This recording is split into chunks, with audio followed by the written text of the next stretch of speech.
فلسفوں نے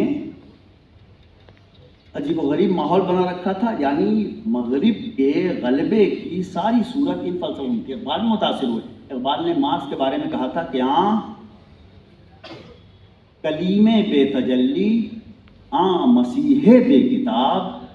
نیست پیغمبر وہ لیکن در بغل دارت کتاب۔ داس کیپٹل کو جو منشور ہے سوشلزم کا، اس کو اقبال نے ریکگنائز کیا ہے اور کارل مارکس کے مرتبے کا بھی بیان کیا ہے، اس سے متاثر بھی ہے۔ لیکن ہاں جو اس کی بات ہوئی کہ مزاجوں میں تبدیلی بھی آئی، تو اقبال نے بعد میں بھی کہا، بعد میں اسی مارکس سے کہا تیری کتابوں میں اے حکیم معاش رکھا ہی کیا ہے آخر، خطوط خمدار کی نمائش، مریض و کجدار کی نمائش۔ تو یہ جو نظریات میں ارتقاء کی صورت ہے، اس کی تعلیم بھی اقبال دیتے ہیں۔ آپ توجہ سے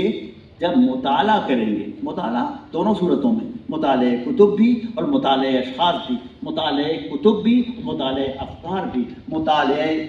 حضرت انسان بھی اور مطالعہ معاشرہ و تہذیب بھی، تو آپ کو اندازہ ہوگا کہ اس مطالعے میں آپ کو ایک نتیجے پر قائم نہیں رہنا ہے، بلکہ اس میں ارتقاء کا سلسلہ ہونا ہے، اور ارتقاء کا سلسلہ جب ہوگا تو پھر آپ اس لائق بھی ہو سکتے ہیں کہ ان کی آنکھوں میں آنکھیں ڈال کے ان کے سوالات کا جواب بھی دیں۔ اسرار خودی اقبال کی معروف نظم ہے، اور اسرار خودی میں جو فکر ہے اسے فکر اسلامی یا فکر مشرق سے تعبیر کیا جا سکتا ہے، اور فکر مشرق جو ہے اس کو اقبال نے اپنے خاص پیرائے میں، اپنے لفظیات میں اور اپنے مافِ ضمیر کی ادائیگی میں کس طرح استعمال کیا ہے، اور پھر اسی نے دنیا سے کی آنکھوں میں آنکھیں ڈال کے مشرق کے وجود کے اس بات، یعنی اقبال کے عہد میں اقبال کوئی ایسا فلسفی نہیں ہے جس نے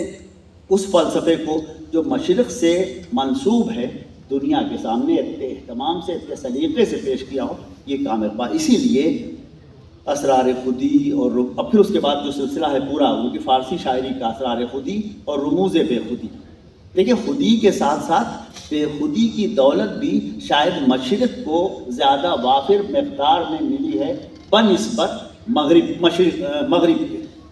اور اس کو سلیقے کے ساتھ پیش کرنے، اور جب مشرق کی بات ہوگی، جب بے خودی کی بات ہوگی، تو پھر وہ تمام مقدمات تو آ ہی جائیں گے جس میں وہ کردار بھی آ جائیں گے جن کرداروں کو ہم اپنی آسانی کے لیے مرد مومن سے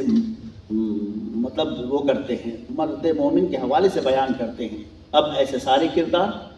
اسرار خودی میں ہی ایک نظم ہے در شرح اسماء علی مرتضیٰ،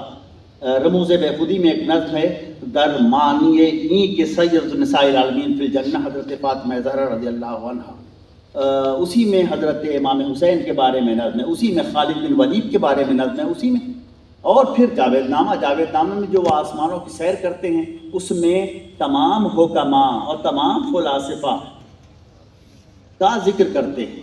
اور ان میں جو امتیاز پاتے ہیں، امتیاز پھر وہیں جاتا ہے لوٹ کے۔ حضرت بایزید بسطامی کا ذکر کیا ہے اقبال۔ بایزید بسطامی کے بارے میں کہتے ہیں کہ کامل بسطام در تقلید فرد، تقلید پیغمبر علیہ السلام میں ان کو یہ مرتبہ حاصل تھا، اور جب دلیل کیسی عمدہ دیتے ہیں، اجتناب از خوردن خربوزہ کرد۔ حضرت بایزید بسطامی کے سامنے خربوزہ پیش کیا گیا تو انہوں نے کہا بہت خوبصورت ہے، بہت اچھا ہے، خوشبو بھی بہت اچھی ہے، ٹھیک ہے میں کھاؤں گا اسے۔ تو لوگوں نے کہا سرکار کیوں نہیں کھا رہے، کھا لیجیے۔ تو کہا کہ مجھے اس کو کھانے میں کلام تو نہیں، لیکن بس مجھے یہ خیال نہیں ہوتا کہ حضور صلی اللہ علیہ وآلہ وسلم نے اسے کبھی نوش فرمایا، کبھی کھایا، اور کھایا تو کیسے کھایا۔ آپ تصور کر رہے ہیں، پیغمبر سے عقیدت ایک بات ہے اور پیغمبر کی سنتوں پر عمل دوسری بات ہے، اور پیغمبر کی سنتوں کو اپنی زندگی میں اس طرح شامل کرنا، وہ ان کی زندگی کا مقصد بن جائے، سب سے بڑی بات ہے۔ ہندوستان میں ایسی ایک شخصیت جس نے یہ کہا تھا،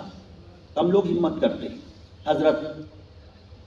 مجدد الفسانی شیخ احمد سرہندی رحمۃ اللہ علیہ فرماتے ہیں کہ آخری وقت میں فرمایا کہ حضور صلی اللہ علیہ وآلہ وسلم کی تمام سنتوں پر عمل ہو گیا، بس ایک سنت